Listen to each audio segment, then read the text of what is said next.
Well, good afternoon. If I haven't met you before, Dave Stockwell, Medical Center Director for VA Northern California Healthcare.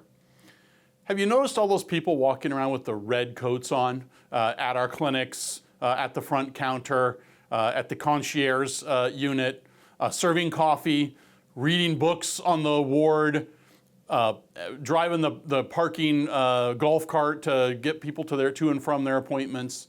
These are our volunteers here at the VA Medical Center. And I wanted to take a moment. I'm going to tell you a little story about a volunteer experience that I had, and I want to encourage you to thank the people that are partnering with us to provide care to veterans as volunteers.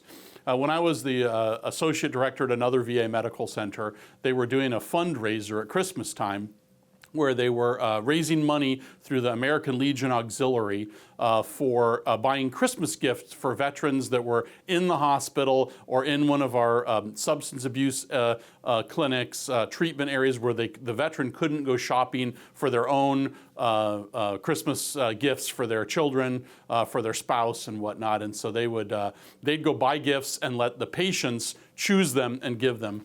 And so they were doing a fundraiser, a tea. So the American Auxiliary was hosting this tea, and they were doing a silent auction. And so I walked through the silent auction as I came to the tea, and I noticed there was this old teddy bear. Like one eyeball was missing from the stitches, from the button that used to be there. It was all worn out, and no one had bid on the teddy bear. And so I wrote my minimal, $20 bid for the teddy bear, just kind of feeling sorry that, nobody has bid on this particular item. And as it turns out, I was the only bidder on the teddy bear. And so as the silent auction ended, I won this little teddy bear.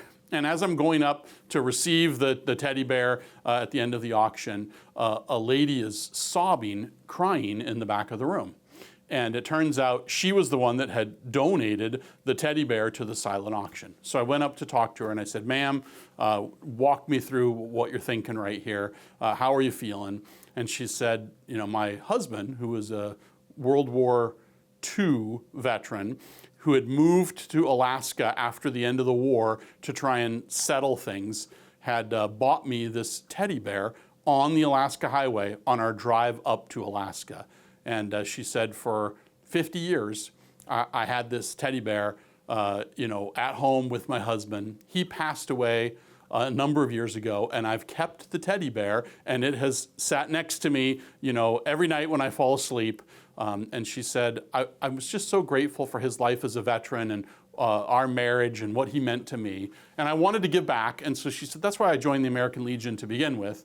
But they were having this auction, and I wanted to find something that was of value to me that I could give and to donate, to give a present to another veteran. So she wanted to pay it forward. And of course, as she's sobbing, I gave the teddy bear back to her. She didn't actually lose her lifelong gift from her husband. Still raised some money for the American Legion Auxiliary. But it was that moment of watching her dedication, of her commitment to give back to veterans, to pay it forward. Each of us should be grateful for the impact the veterans have had in our lives, for the freedoms that we enjoy in this country, for their service to keep us safe, to keep our country as it is, with the freedoms that we get to enjoy every day. And so our way to say thank you to veterans might be to recognize all of those volunteers that are out there in the red coats doing all of that free labor, making a difference, being the eyes and the hands and the feet to be able to care for veterans beyond what we're doing, but in an over and above way as they come to visit us here at the VA. So take a moment, be thankful for veterans, pay it forward, go thank a volunteer as well, and have a great day. Thanks.